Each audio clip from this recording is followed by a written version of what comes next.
I love this and I'm excited to share it with you today. Did you see this project where I painted this cute mouse onto the air dry clay? This mouse is the inspiration for today's video. I love air dry clay projects and I have a really great one to share with you today. Sculpting with air dry clay, I'm going to show you how I can sculpt this mouse and recreate it in 3D. Showing you how to step by step so that it's easy for beginners, and I'll share my tips and tricks along the way. When sculpting with air dry clay, I like to start with an armature, which is a structure inside the clay which gives strength. For this I use some thick wire and some tin foil. Welcome to my channel. I'm Sarah and I create videos to inspire your creativity. When creating your armature for the clay, think about the overall shape that you want to create, and you want to create it that little bit smaller because don't forget we're going to be adding the clay over the top. So at this stage for the mouse, I'm not thinking about the details like the ears, I'm thinking about the body and the head and trying to bulk out that shape, wrapping the wire nice and tightly just with my hands. I've left a long piece of wire out of the base as this is going to be part of the foot of the mouse, but I'm also going to attach this to something later on and this is going to help me do so. I'll put the links of the items that I've used in the description below, but ideally just use what you have or you can easily get hold of. So if you have thinner wire, this can be doubled over and twisted together like this. It's actually more beneficial to twist the wire as it makes it lovely and strong, and it also gives the clay something extra to grip onto. But here I'm actually adding the wire in, this thinner wire in, as the arms of the mouse, twisting it around many times to get it lovely and secure. It's a good idea to have a picture of your design in front of you, ideally to scale, and you can keep copying that and keep working on it till you're happy with your structure. So I'm doing my best trying to copy my little illustration here. So I'm bending the wires till I'm happy with the position of them, and I want another little leg that's going to stick out at an angle here, and I'm also going to add the ears in as well, and I'll show you that in a moment. As a beginner creating something like this, it's quite a good idea to do a fictional character like this where it doesn't have to be absolutely perfect. There's room for changes, there's room for error, and there's room just to change it as you go along. So I'd say at this stage, just enjoy the process and see what happens. We can now bulk out the body with some tin foil or aluminium foil. But actually, before I go any further, I forgot her little tail, so I'm going to add that in also. Then adding the tin foil over the top of all of this wire really helps all the wire to keep in place and secure it where I want it to be. If you like to use hot glue, you can also use some hot glue to keep everything in place if you'd like to. At this stage it doesn't really look like that much and it doesn't look like it's coming together particularly well, but do have faith in the process as I am so hopeful for this little mouse. The tin foil's really easy to use and really malleable at this stage, and I'm going to add a little bit more in there for the head. I found this squirrel nibbled pine cone and I'd really like to add this in as an umbrella, so I've left the arm a little bit longer if I choose to do so later.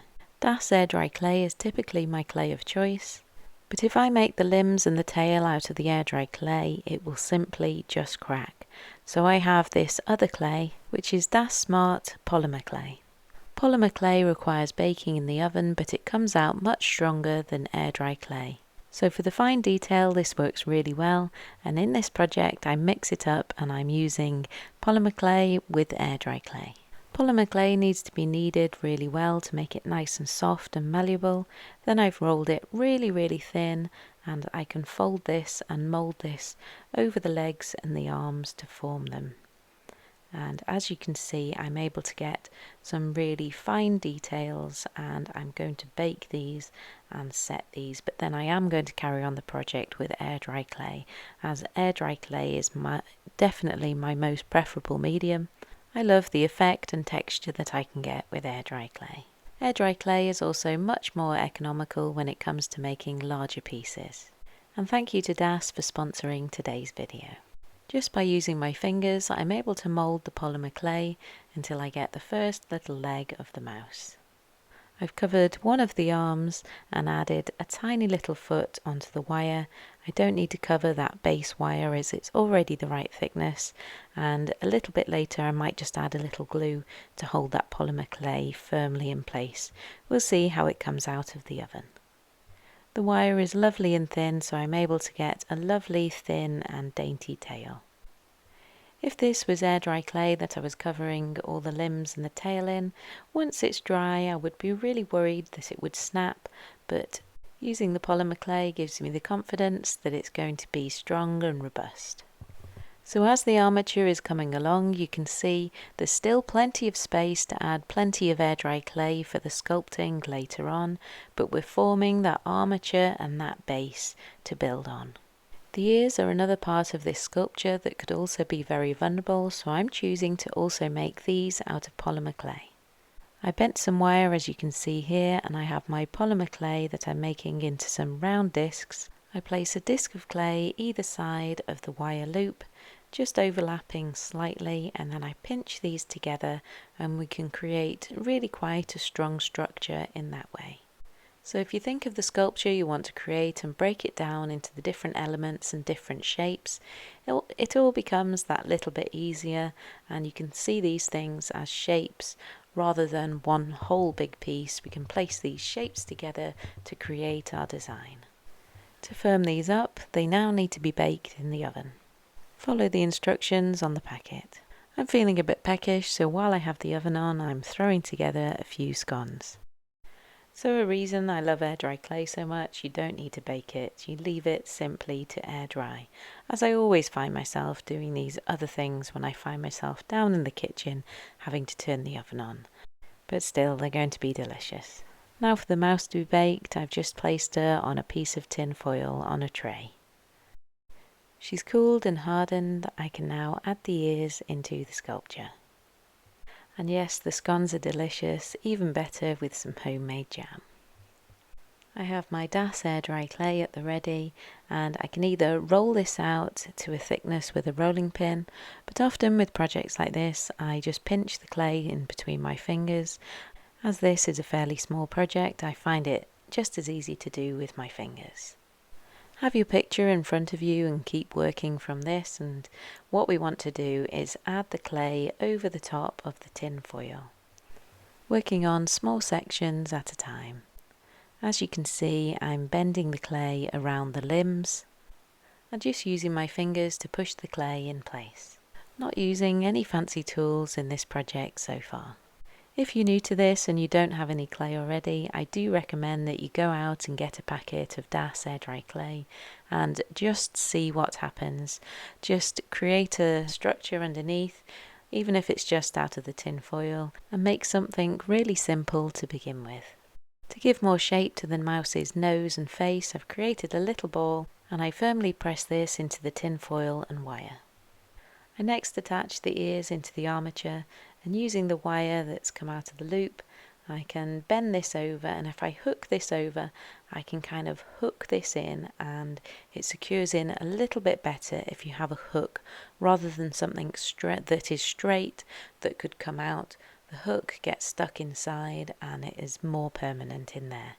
Any elements like this, you can add in a little bit of white glue, and this gives some extra strength.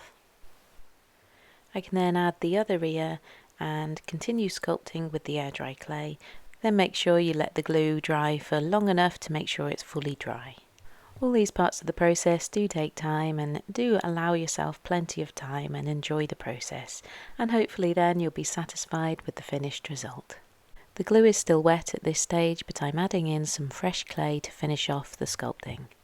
If you do enjoy my videos, please do subscribe if you haven't done already. Please do also comment below to let me know what you think of the project, and hit the thumbs up button would be great. Thank you. As well as using my hands to sculpt the clay, you can use things like the back of the paintbrush to smooth and to blend all of the clay to make sure that we have that one piece of clay blended together as one. Any parts of the sculpture that need building up a little, we can add in some more fresh clay. Fresh clay blended on top of fresh clay, and sculpt it and press it together works fine. If you feel the clay is drying out a little bit too much while you're working with it, You can get a small amount of water on your fingers and use this to help you smooth out the clay.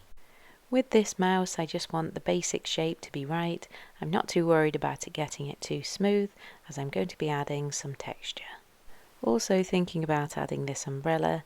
I think it might be a little bit overbearing and a bit bulky, so actually I'm going to think of a different design to add to the hand here.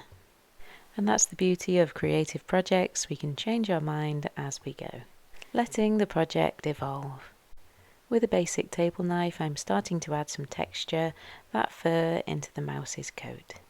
Depending on your project, you can find all kinds of things around your home to give lots of interesting textures. As I add the texture, I can make sure that all the clay is nice and secure around the polymer clay and there's no gaps. Once I've added all these details, I can leave it to dry, and perfect with the extra bit of wire, I can place it in something like this plant pot and the air can get all the way around it, and I'm going to leave it to dry. At least for 24 hours, but I tend to leave it for 2 days. So if you're inspired to make a little sculpture, why not give it a go? Once air dry clay is fully dried, I like to give it a coat of acrylic paint. As you can see, she is now dry, and the air dry clay has gone from a slight grey colour to pure white, so that's how we know it's fully dry. With some acrylic paint, which I've just made a little bit grey, I'm just going to go over the whole mouse and give it a first coat. There are lots of little score marks, so I really make sure that all that paint gets nice and into all the gaps and all over it all without being too thick, so that we lose any of that texture. Then I leave this to dry before going in with some more colours of the paint. So we can take a slightly darker colour and then start adding in some more details and keep building up the colours until you're happy with it.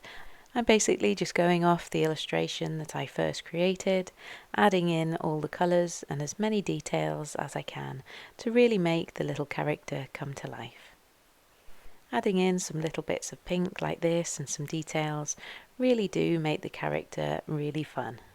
So just have fun and be creative. This is just an example of a sculpture, and you can make items that are much larger than this.